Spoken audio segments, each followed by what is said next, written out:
रीमा चाची की उम्र 65 के करीब हो चुकी थी, पर उनके पूजा पाठ में गांव में जैसा उनकी माँ करती थी उसमें शहर आने पर भी कोई फेरबदल नहीं हुआ था।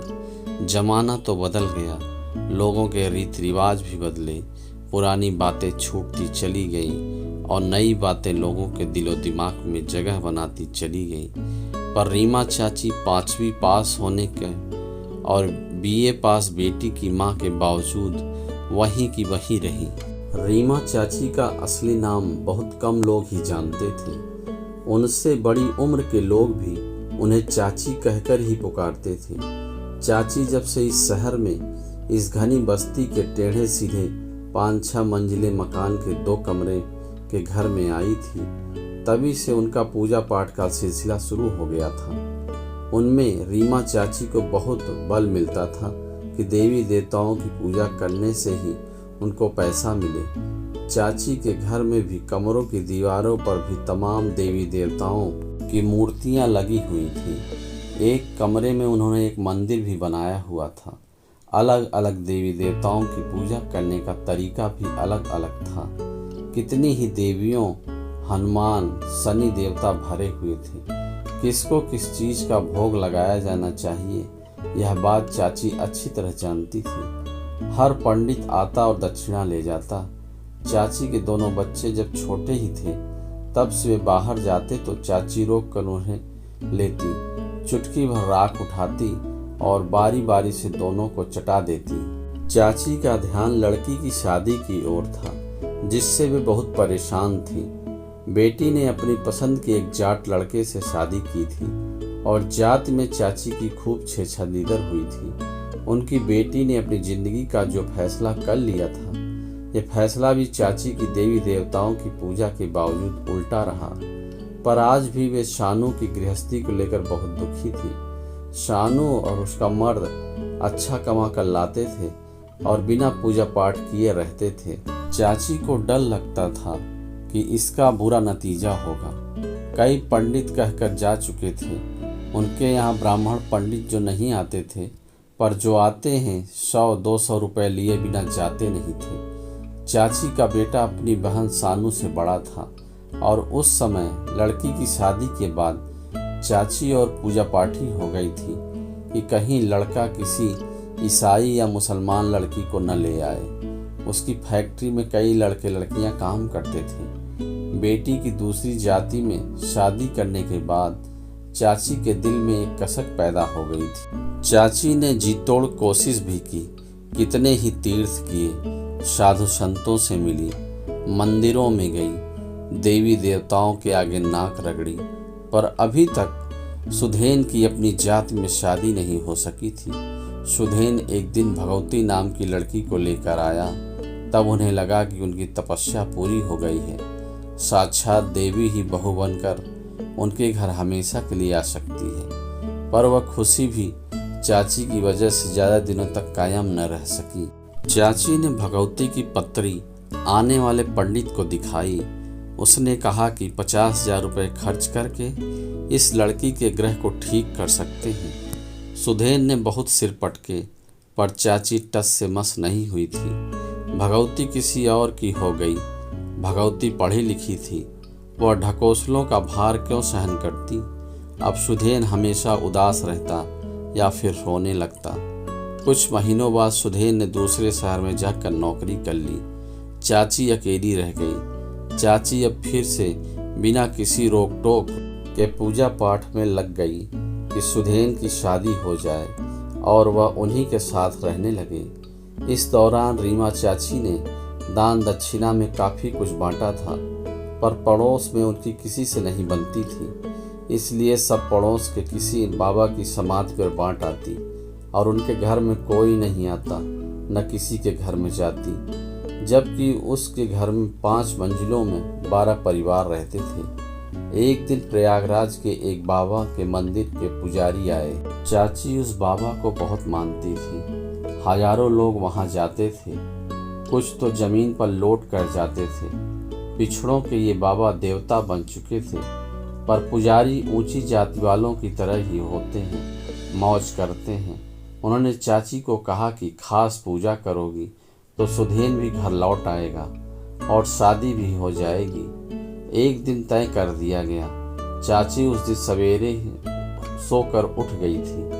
पहले से वे भैंस का दूध लाई और फिर नाश्ता बनाने में लग गई। उसके बाद उन्होंने रामू चाचा को सामान की लिस्ट देकर भेज दिया। चाची पूजा पाठ में लग गई।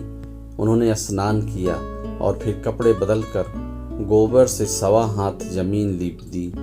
लीपी गई जमीन पर पूजा के लिए आग जलाई जानी थी। चाची ने पूजा का सारा सामान वहां लाकर रख दिया। फिर पीतल के लोटे को पानी से भर लाई। रुई से एक बत्ती बनाकर दिए में डाल दी और दिया घी से भर दिया। अब चाची ने गैस से कागज की एक बत्ती बनाकर दिया जलाया और लीपी हुई जगह पर रख दिया।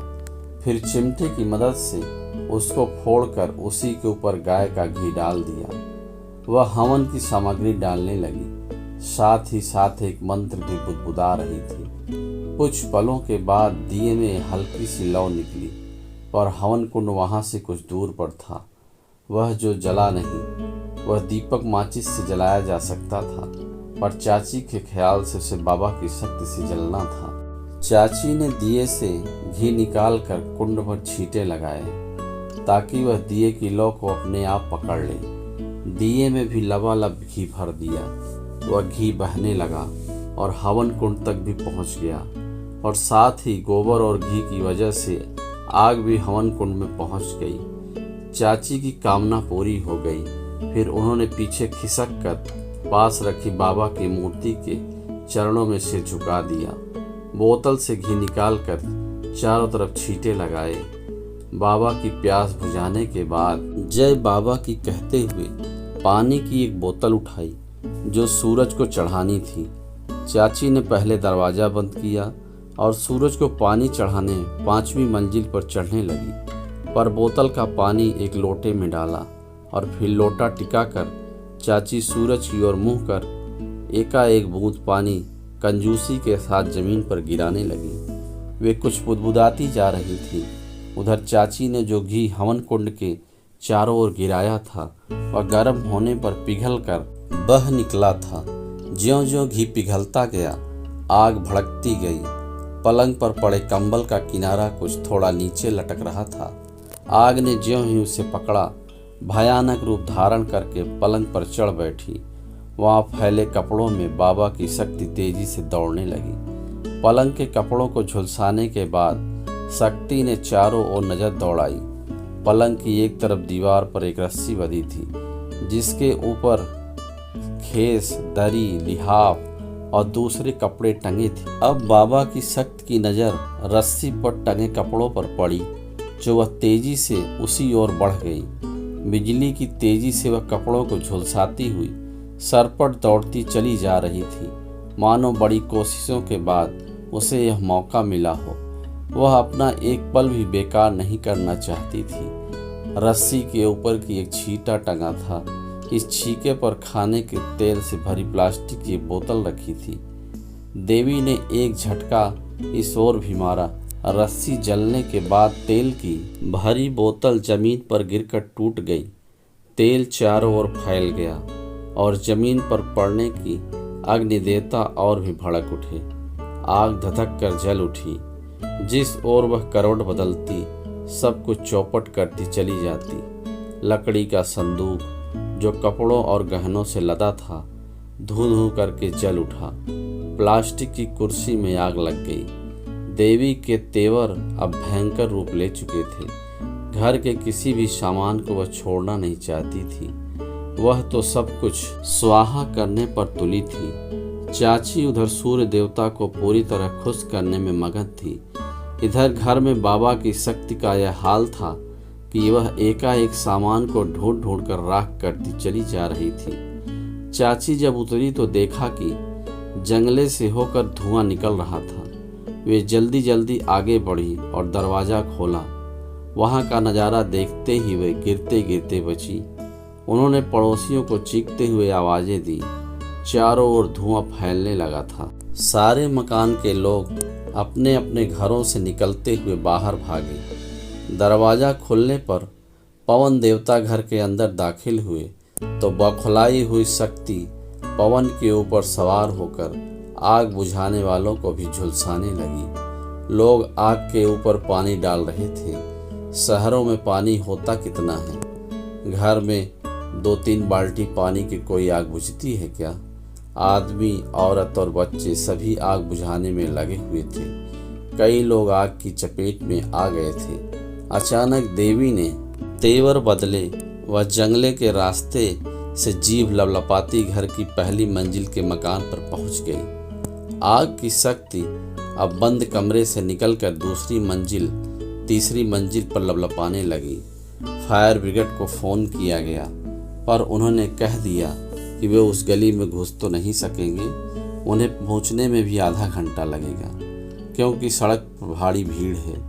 आग बेकाबू हो गई थी, जबकि लोग उसे बुझाने की कोशिश कर रहे थे। अब लोग आग बुझाना भूल गए थे, क्योंकि वो खुद को और बच्चों को और कीमती सामान को घर से निकाल पाना ही उन्हें मुश्किल हो रहा था। आग की लपटें आसमान छूने लगी थी। 3 घंटे तक देवी भयानक तांडव करती रहीं। औरतें दहाड़े मार मार कर रो रही थी, मर्द मुंह बंद किए रो रहे थे। भयानक आग से सब कुछ राख कर दिया था। तकरीबन 8 घंटे बाद बाबा की आग शांत हुई। औरतें गोदी में लिए बच्चों को चुप कराने में भी नाकाम कोशिश कर रही थी। कौवे देख रहे थे कि कहीं कोई कुत्ता बिल्ली तो उसके ऊपर झपट्टा मारे। हर जगह खामोशी छा गई थी। चाची गली में बैठी सिर पकड़कर रो रही थी। कुछ लोग उनसे आग लगने की वजह पूछ रहे थे, क्योंकि आग उन्हीं के घर से शुरू हुई थी। चाची अपने आंसू पोंछते हुए रो रो कर बता रही थी कि बाबा शायद नाराज हो गए थे। अब किस मुंह से किस घर से वे सिधेन को लाएंगी। अब तो उन्हें खुद अपने गांव लौटना होगा, जहां छप्पर भी नहीं बचा। शायद कोई नहीं रहने दे उन्हें।